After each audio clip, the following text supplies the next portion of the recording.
Hello everyone. तो last class में हमने हमारे एक्सरसाइज 8.1 से पहले के जो एग्जांपल्स हैं वो कंप्लीट कर लिए हैं। अब हमारे पास चैप्टर 8 क्वाड्रिलेटरल की एक्सरसाइज 8.1 है, जिसमें हमारा फर्स्ट क्वेश्चन है, if the diagonal of a parallelogram are equal then show that it is a rectangle. ठीक है, तो हमें एक पैरेललोग्राम दिया है, ये हम पैरेललोग्राम ड्रॉ कर लेते हैं और हमें रेक्टेंगल प्रूव करना है, तो इसलिए इस पैरेललोग्राम को हम रेक्टेंगल टाइप का ड्रॉ कर लेते हैं। ये है हमारे पास ABCD, एक पैरेललोग्राम ABCD। ठीक है, if the diagonal of parallelogram are equal, diagonal जो है वो इक्वल दिए गए हैं, ये AC डायगोनल जो है वो BD डायगोनल के इक्वल दिया। ओके, तो गिवन लिख लेते हैं। हमारे पास गिवन है हमें ABCD एक पैरेललोग्राम ABCD, जिसमें हमें क्या है कि AC is equal to BD given है, डायगोनल गिवन है हमें इक्वल। टू प्रूव करना हमें कि ABCD एक रेक्टेंगल है। ABCD is a rectangle. अगर ABCD को रेक्टेंगल प्रूव करना है हमें, तो यहाँ पे क्या है कि क्योंकि एक पैरेललोग्राम दिया है तो आमने सामने की साइडें तो इक्वल होंगी, पैरेलल होंगी, इक्वल होंगी, क्योंकि पैरेललोग्राम में होती हैं। हमें जस्ट क्या है कि ये जो चार एंगल है हमारे A, ये B, ये C और ये D, इनमें से किसी भी एक एंगल को हमने 90 डिग्री का, ठीक है, एंगल को हमने क्या है 90 डिग्री का प्रूव कर देना। एंगल 90 डिग्री का, एक एंगल 90 डिग्री का प्रूव हो जाएगा। तो पैरेललोग्राम में हमारे अपोजिट एंगल इक्वल होते हैं, तो ये एंगल 90 का तो ये भी 90 का हो जाएगा। और क्योंकि ये लाइन इस लाइन के पैरेलल है और ये दोनों क्या हो गए, अंदर वाले एंगल हमारे angle on the same side of transversal, angle on the same side, तो इनका सम 180 डिग्री होगा। ऐसे इनका सम 180 डिग्री, इनका सम 180 डिग्री और इन दोनों एंगल का सम भी 180 डिग्री। अब ये 90 का आ गया तो ये भी 90 का हो जाएगा, ये 90 का तो ये भी 90 का हो जाएगा। तो बाकी सारे ऑटोमेटिकली ही 90 के हो जाएंगे, किसी भी एक एंगल को अगर हम 90 डिग्री का प्रूव कर दें तो। ठीक है, तो हम प्रूफ में देखते हैं। प्रूफ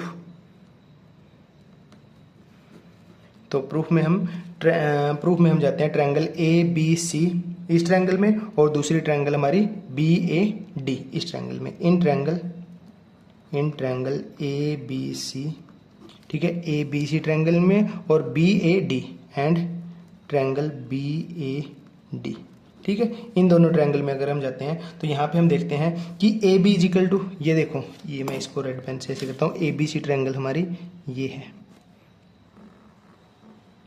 ABC ट्रायंगल, ठीक है, और दूसरी है हमारी BAD ये वाली ट्रायंगल, ठीक है, ये ट्रायंगल हमारी। तो इनमें अगर हम देखें, इनमें हमारे पास क्या है, AB is equal to BA, किस लिए, ये हमारी हो जाएंगी कॉमन है दोनों में, ये हमारी क्या है कॉमन है दोनों में। ओके, उसके बाद हम कह सकते हैं कि जो BC है, BC is equal to AD हो जाएगी। BC is equal to AD क्यों हो जाएगी, BC is equal to AD हो जाएगी क्योंकि ये अपोजिट साइड्स ऑफ पैरेललोग्राम है, अपोजिट साइड्स ऑफ पैरेललोग्राम।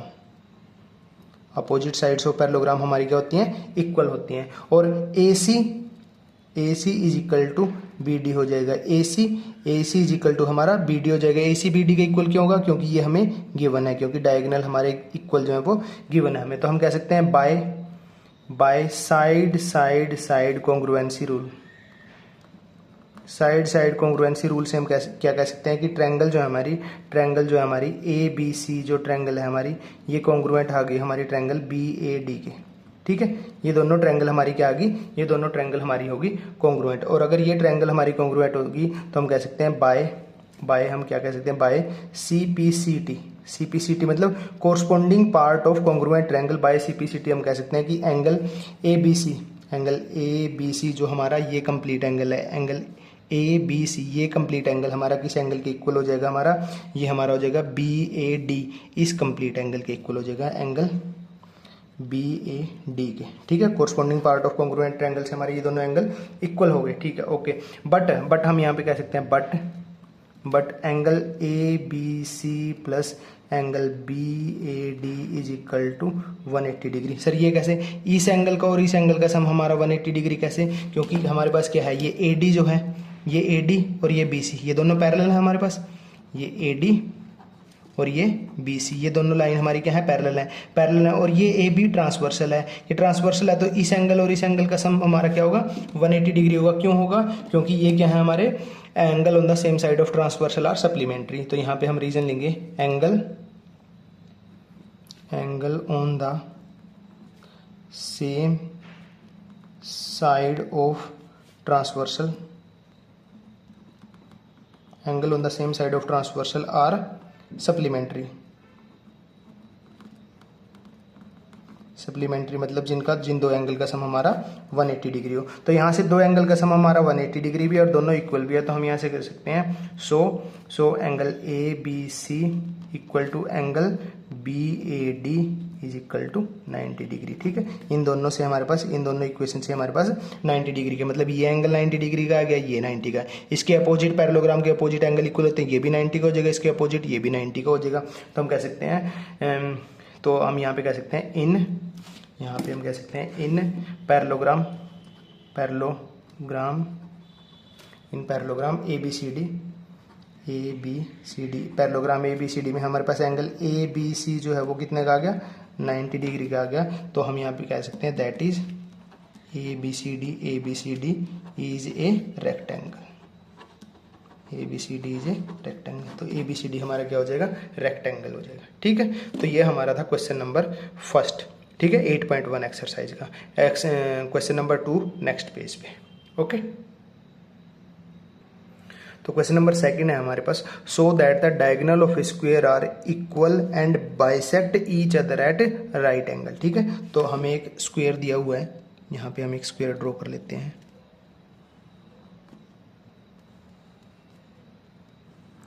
ये हमें स्क्वायर दिया हुआ है ABCD। हमें पता है कि स्क्वायर की जो चारों साइडें इक्वल होती हैं, चारों साइडें हमारी स्क्वायर की इक्वल होती हैं, और जो ये एंगल होते हैं ABCD, ये एंगल हमारे 90 डिग्री के होते हैं। तो गिवन है हमें, गिवन हम लिखते हैं, गिवन है हमारे पास ABCD is a square, ABCD is a square, ये हमें गिवन है। टू प्रूव क्या करना हमें, टू प्रूव करना है हमें कि फर्स्ट पार्ट प्रूव करना है हमें कि डायगोनल जो है वो, diagonal of square are equal, मतलब कि जो अगर ये डायगोनल है हमारा AC और ये डायगोनल हमारा BD, कि फर्स्ट पार्ट हमें प्रूव करना है कि AC is equal to BD। एक तो हमें ये प्रूव करना है। सेकंड पार्ट प्रूव करना है हमें कि बाइसेक्ट कर रहे हैं, मतलब अगर ये O पॉइंट है तो AO is equal to CO and BO is equal to DO, मतलब ये पार्ट जो है हमारा, ये पार्ट हमारा इसके इक्वल होगा और ये पार्ट जो है हमारा वो इसके इक्वल आएगा। ठीक है, और थर्ड पार्ट हमें प्रूव करना है कि एंगल, जो एंगल बन रहे हैं कि ये 90 डिग्री का एंगल है, ये एंगल जो है ये 90 डिग्री का है, कि angle AOB equal angle BOC equal angle COD equal angle DOA कितने डिग्री के, 90 डिग्री के। राइट एंगल बोला ना, राइट एंगल पे बाइसेक्ट करते हैं। ठीक है, तो ये हमें तीन चीजें प्रूव करनी है। अब हम यहाँ से प्रूफ देखते हैं। प्रूफ में अगर हम देखें तो हम चलते हैं हमारी ट्रायंगल, एक तो ट्रायंगल इसमें ABC इस ट्रायंगल में, और एक BAD इन दोनों ट्रायंगल में। ABC कौन सी ट्रायंगल, हमारी ये वाली ट्रायंगल, ये कंप्लीट ट्रायंगल ये, ठीक है, इस ट्रायंगल में एक तो, और एक BAD इस ट्रायंगल में हमारे पास, ये इस ट्रायंगल में। ठीक है, इन दोनों ट्रायंगल में अगर हम देखें तो हम कह सकते हैं कि प्रूफ में in triangle ABC and triangle BAD, इन दोनों अगर ट्रायंगल में देखें तो हम कह सकते हैं कि AB is equal to BA, AB is equal to BA। क्यों, क्योंकि कॉमन है दोनों में, ये AB जो है वो दोनों में कॉमन है। उसके बाद angle ABC is equal to angle BAD, angle ABC ये कंप्लीट एंगल और एंगल BAD ये कंप्लीट एंगल इक्वल हो जाएंगे। क्यों, क्योंकि ये क्या है 90 डिग्री ईच, क्योंकि स्क्वायर जो है, स्क्वायर के सारे हमारे ये चारों एंगल कितने 90 के होते हैं। और उसके बाद हम कह सकते हैं कि BC is equal to AD, ये जो BC है, ये नहीं, ये BC जो है ये इस AD के इक्वल होगा। क्यों, क्योंकि स्क्वायर की चारों साइड इक्वल होते हैं। तो हम यहाँ लिख देंगे साइड्स ऑफ स्क्वायर, ये हमारी हो जाएंगी साइड्स ऑफ स्क्वायर। तो हम यहाँ पे कह सकते हैं by side angle side congruency rule, side angle side congruency rule से हम क्या कह सकते हैं कि ट्रायंगल जो हमारी ट्रायंगल ए बी सी हमारी कॉन्ग्रुएंट होगी ट्रायंगल बी ए डी के। ठीक है, ट्रायंगल ए बी सी जो है हमारी वो कॉन्ग्रुएंट होगी ट्रायंगल बी ए डी के। और यहाँ पे हम by C P C T ये कह सकते हैं, by C P C T corresponding part of congruent triangle से हम कह सकते हैं कि जो ए सी जो है हमारी कोरस्पॉन्डिंग बी डी के इक्वल होगी, A C is equal to B D. और यही हमारा फर्स्ट पार्ट जो हमें ये प्रूव करना था। ठीक है, तो दोनों डायगोनल जो है वो इक्वल हो गए। उसके बाद क्या है, हमें इन चारों पार्ट को जो हमारे डायगोनल के जो ओ पॉइंट से कट हुए हैं 4 पार्ट हैं, इन पार्ट को हमने इक्वल करना है, इसको इसके और इसको इसके। तो हम इन दोनों ट्रायंगल ए ओ बी और सी ओ डी इन दोनों में चलते हैं। तो हम यहाँ से in triangle A O B and triangle C O D, ठीक है, ये ए ओ बी और सी ओ डी इन दोनों ट्रायंगल में अगर हम देखें, तो अगर मैं एंगल के नाम दे दूं यहाँ पे, इस एंगल को अगर मैं इस आधे एंगल को इसको अगर मैं एंगल 1 नाम दे दूं और बाकी जो है एंगल इसको 1 नाम दे दिया मैंने, इसको एंगल को नाम दे दिया मैंने, यहाँ पे इस ट्रायंगल के इसको 2 नाम दे दे, इसको 3 दे देते हैं और इसको 4 दे देते हैं। ठीक है, यहाँ पे हम कह सकते हैं कि एंगल 1 जो है हमारा एंगल 3 के इक्वल होगा और एंगल 2 जो है वो 4 के इक्वल होगा। सर ये कैसे होगा? ये इसलिए होगा, देखो यहाँ पे क्या है हमारी, ये देखो ये हमारी होगी ए बी और ये हमारी होगी डी सी। ये दोनों लाइन आपस में पैरेलल है क्योंकि स्क्वायर दिया हुआ है। स्क्वायर हमारा स्पेशल केस ऑफ पैरेललोग्राम होता है और इसमें हमारी पैरेललोग्राम है, हमारी आमने सामने एक साइड पैरेलल होती है। अगर ये पैरेलल है और ये कोई ट्रांसवर्सल है, ये ट्रांसवर्सल कट कर रही है, तो ये एंगल और ये एंगल हमारे इक्वल नहीं होंगे। ये एंगल 1 और 3 हमारे क्यों इक्वल होंगे? क्योंकि ये अल्टरनेट इंटीरियर एंगल होंगे। इसी तरीके से अगर हमारी ए डी और बी सी, अगर ये दोनों पैरेलल हैं और इनको क्या है, ये ए सी बाइसेक्ट कर रही है, ये ए डी है हमारी और ये बी सी है हमारी, और इसको ये ए सी बाइसेक्ट कर रही है, तो ये एंगल हमारा, सॉरी इसमें नहीं, इसी में ये गलत ड्रॉ कर लिया, ये इसी में देखना हमने कि ये पैरेलल है, तो ये अगर ट्रांसवर्सल है तो यहाँ पे ये एंगल 2 हमारा इस एंगल 4 के इक्वल भी होगा। ठीक है, तो हम यहाँ से कह सकते हैं angle 1 is equal to angle 3 और angle 2 is equal to angle 4। क्यों होंगे ये? Alternate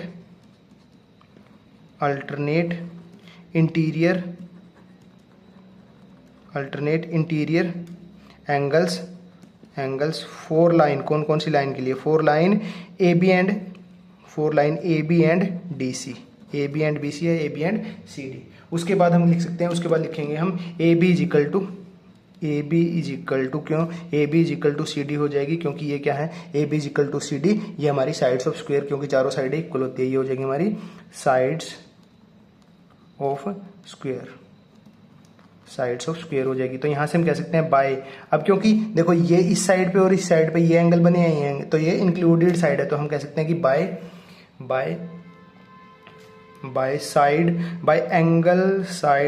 angle congruency rule, bye angle side angle congruency rule, triangle जो हमारी ए ओ बी जो है वो कॉन्ग्रुएंट आ गई हमारी ट्रायंगल सी ओ डी के। ठीक है, सीओडी के, ए ओ बी हमारी सीओडी के कॉन्ग्रुएंट आ गई, और कॉन्ग्रुएंट आ गई तो हम कह सकते हैं by C P C T से हम कह सकते हैं कि ए ओ हमारा किसके इक्वल आ गया? C O K, and O B is equal to O D. ये हमारा सेकंड पार्ट प्रूव होता है, A O is equal to C O, B O is equal to D O, ये हमारा सेकंड पार्ट प्रूव होता है। अब हमें क्या है कि एंगल जो है वो 90 डिग्री के प्रूव करने हैं, एंगल 90 डिग्री के प्रूव करने हैं। तो एंगल 90 डिग्री के प्रूव करने के लिए हम इन दोनों ट्रायंगल में जाएंगे, हमें ये एंगल प्रूव करने हैं, तो हम इस ट्रायंगल में ए ओ बी और ट्रायंगल सी ओ बी, इन दोनों ट्रायंगल में हम जाएंगे। तो यहाँ से हम करते हैं थर्ड पार्ट के लिए, in triangle A O B इस ट्रायंगल में, एंड ट्रायंगल हमारी सी ओ बी।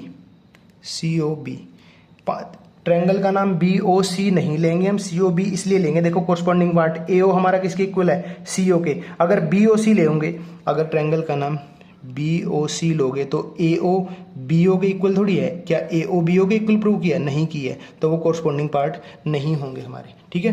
तो यहाँ से हम क्या करेंगे, यहाँ से हम करेंगे कि इन दोनों ट्रायंगल में जाके ए O is equal to C ओ, और दूसरा क्या है, दूसरा ये चलो हाँ ये होगा, ये हमारा होगा प्रूव्ड अबो, ये हमारा हो जाएगा प्रूव्ड अबो। अभी ऊपर हमने यहाँ पे ये प्रूव किया। उसके बाद A B is equal to हमारा बी सी या सी बी, ये क्यों है, A B is equal to B C के हमारा, क्योंकि ये क्या है, साइड्स ऑफ स्क्वायर है, साइड्स ऑफ स्क्वायर। और उसके बाद O B is equal to O B, ये क्या है, कॉमन है, ये दोनों में कॉमन है, तो बाय साइड कॉन्ग्रुएंसी,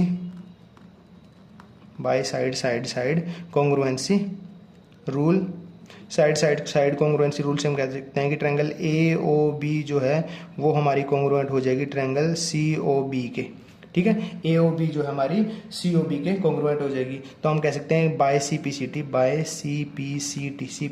से हम कह सकते हैं कि एंगल ए ओ बी जो हमारा ये एंगल है, सी ओ बी इस एंगल के इक्वल आ गया। ये हो जाएगा हमारा angle A O B is equal to हमारा एंगल सी ओ बी के, ठीक है। ये आ गया हमारे पास इक्वल। और हम क्या कह सकते हैं, अब देखो ये जो एंगल है, यहाँ पे ये जो एंगल है और ये एंगल, ये हमारे लीनियर पेयर एंगल नहीं है, क्योंकि देखो ये ए सी डायगोनल एक कंप्लीट लाइन होगी और उस पर ये ओ बी रे होगी।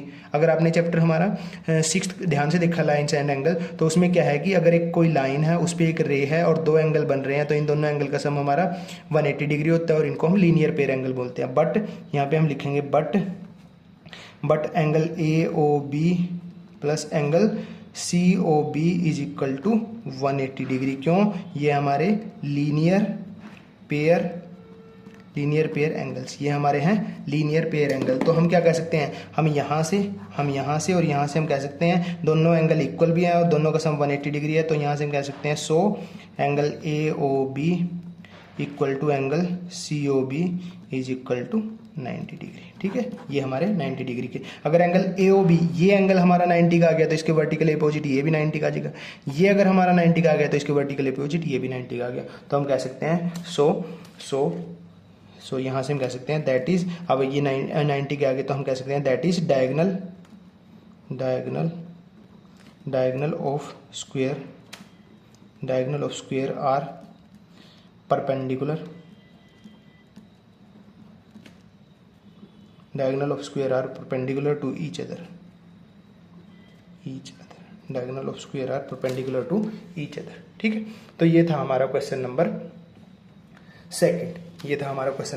Second, okay. उसके बाद हम नेक्स्ट पेज पे क्वेश्चन नंबर 3 करते हैं। तो क्वेश्चन नंबर 3 है हमारे पास, क्वेश्चन नंबर 3 है diagonal AC of parallelogram ABCD bisect angle A। तो एक पैरेललोग्राम ड्रॉ कर लेते हैं।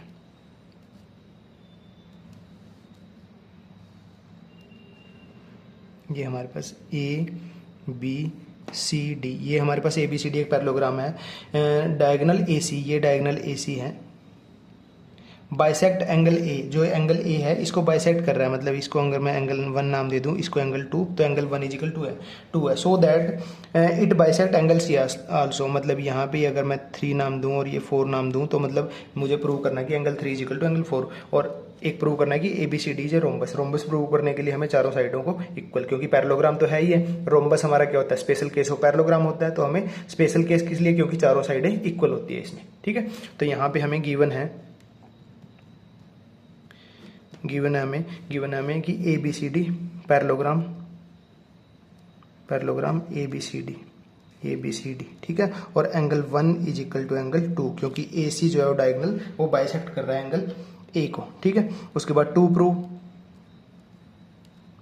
टू प्रूव में हमें फर्स्ट पार्ट में बाइसेक्ट एंगल C, मतलब कि हमें प्रूव करना है कि angle 3 is equal to angle 4, एक तो ये प्रूव करना, और सेकंड पार्ट में हमें ABCD इज ए रोम्बस, मतलब कि AB को अगर हम AB और BC को, क्योंकि आमने सामने की साइडें तो इक्वल होती हैं, ये साइड इस साइड के इक्वल है पैरेललोग्राम में होती हैं, और ये साइड हमारी इस साइड के इक्वल है। ये आमने सामने की साइडें तो पैरेललोग्राम में इक्वल होती हैं। अगर मैं इस साइड को इस साइड के इक्वल कर दूं, ठीक है, तो फिर चारों साइडें हमारी इक्वल हो जाएंगी, क्योंकि ये साइड इसके इक्वल आ गई और ये साइड इसके इक्वल है ही है, ये साइड इसके इक्वल है, तो जब ये इसके इक्वल आ गई तो ये इसके भी इक्वल हो जाएगी, ठीक है। तो हमारी इस साइड को इस साइड के या इस साइड को इस साइड के इक्वल हमें प्रूव करना है, तभी हमारा ये रोम्बस बोल देंगे। प्रूफ में अगर हम देखें, प्रूफ में अगर हम देखें तो हम कह सकते हैं यहाँ पे कि angle 1 is equal to angle 4 और angle 2 is equal to angle 3। ये क्यों? देखो यहाँ पे ये इसलिए है कि अगर मेरे पास ये लाइन और ये लाइन पैरेलल है और ये कोई ट्रांसवर्सल है, ये DC लाइन है और ये AB लाइन है, ठीक है। ये लाइन इसके पैरेलल है क्योंकि पैरेललोग्राम दिया है, तो ये एंगल 1 जो है ये एंगल 4 के इक्वल नहीं होगा। क्यों? Alternate interior angle for line AB and DC, for line AB and DC। और उसी तरीके से 2 इज इक्वल टू 3 भी हो जाएगा। 2 इज इक्वल टू 3 क्यों हो जाएगा? क्योंकि ये देखो ये AD है और ये BC है, ये दोनों पैरेलल हैं क्योंकि पैरेललोग्राम दिया हुआ है, और इसको ये AC जो है वो ट्रांसवर्सल बाइसेक्ट कर रही है, तो यहाँ पे एंगल 2 हमारा ये एंगल 3 के इक्वल होगा, ठीक। तो यहाँ पे हम कह सकते हैं कि एंगल 3 इज इक्वल टू 4, क्योंकि ये क्या हमारा अल्टरनेट इंटीरियर एंगल फॉर कौन सी लाइन के लिए? हमारी for line AB and DC के लिए। और यहाँ पे ये है हमारा अल्टरनेट इंटीरियर एंगल फॉर कौन सी लाइन के लिए? AD एंड BC, ठीक है, ये हो जाएगा। उसके बाद और यहाँ पे देखें अगर हमारे पास देखें ये इसके इक्वल आ गया, और हमें angle 1 is equal to angle 2 हमें क्या है? ये हमें गिवन है। तो हम यहाँ इससे और इससे हम क्या कंक्लूजन निकाल सकते हैं? देखो एंगल 1 इज इक्वल टू 2 हमें गिवन है, मतलब लेफ्ट हैंड साइड हमारी इक्वल है, तो राइट हैंड साइड भी इक्वल होगी ना। That is angle 3 is equal to angle 4। That is angle 3 is equal to angle 4 हमारा हो गया। सो इसका मतलब ऐसे कहते हैं, so diagonal AC bisects angle C also, ठीक है। ये फर्स्ट पार्ट प्रूव हो गया। अब हमें क्या करना है? अब हमें करना है कि हमें इन दो लाइनों को इक्वल प्रूव करना है, ठीक है। तो हमारा ये रोम्बस भी हो जाएगा। तो अगर मैं यहाँ पे अगर जैसे मैंने ये प्रूव किया एंगल 1 इज इक्वल टू 2 हमें गिवन है, यहाँ पे अगर हम देखें कि angle 1 is equal to angle 2 हमें गिवन है, angle 2 is equal to angle 3 हमने अभी ऊपर प्रूव किया है, प्रूव्ड अबव। तो इन दोनों से ये कह सकते हैं कि angle 1 is equal to, so angle 1 is equal to angle 3, angle 1 is equal to angle 3 कह सकते हैं। मतलब ये एंगल जो है मेरा, ये एंगल 1 जो है ये एंगल इस 3 के इक्वल आ गया। ओके, अगर ये इसके इक्वल आ गया तो हम जाते हैं, अब हम क्या है ट्रायंगल में मूव करते हैं। इन ट्रायंगल ABC, इस ट्रायंगल में अगर हम जाएं, इन ट्रायंगल में जाएं तो हम यहाँ से कह सकते हैं कि angle 1 is equal to angle 3, ये हमने अभी ऊपर प्रूव किया है, प्रूव्ड अबव, ऊपर प्रूव किया है। तो हम यहाँ से ये भी तो कह सकते हैं कि AB is equal to CB, AB is equal to CB। क्यों? इसके लिए रीजन होगा side opposite to equal angle, are equal. Isosceles triangle chapter 7 में अगर पढ़ा है आपने ध्यान से, तो अगर ये ट्रायंगल है ABC, इसमें अगर हमारे पास ये दो एंगल इक्वल हो गए तो इनके सामने की साइडें AB और BC भी तो हमारी इक्वल होगी, और यही हमें प्रूव करना था। अगर हमारी ये AB BC के इक्वल होगी, सो यहाँ से हम कह सकते हैं दैट इज, तो यहाँ से हमारे पास AB is equal to BC हमारी आ गई। सो यहाँ से हम हो जाएगा AB is equal to BC हमारी आ गई, और ये AB हमारा CD के इक्वल है ही है, और BC हमारा किसके AD के इक्वल है। तो हम कह सकते हैं that is parallelogram ABCD is a rhombus,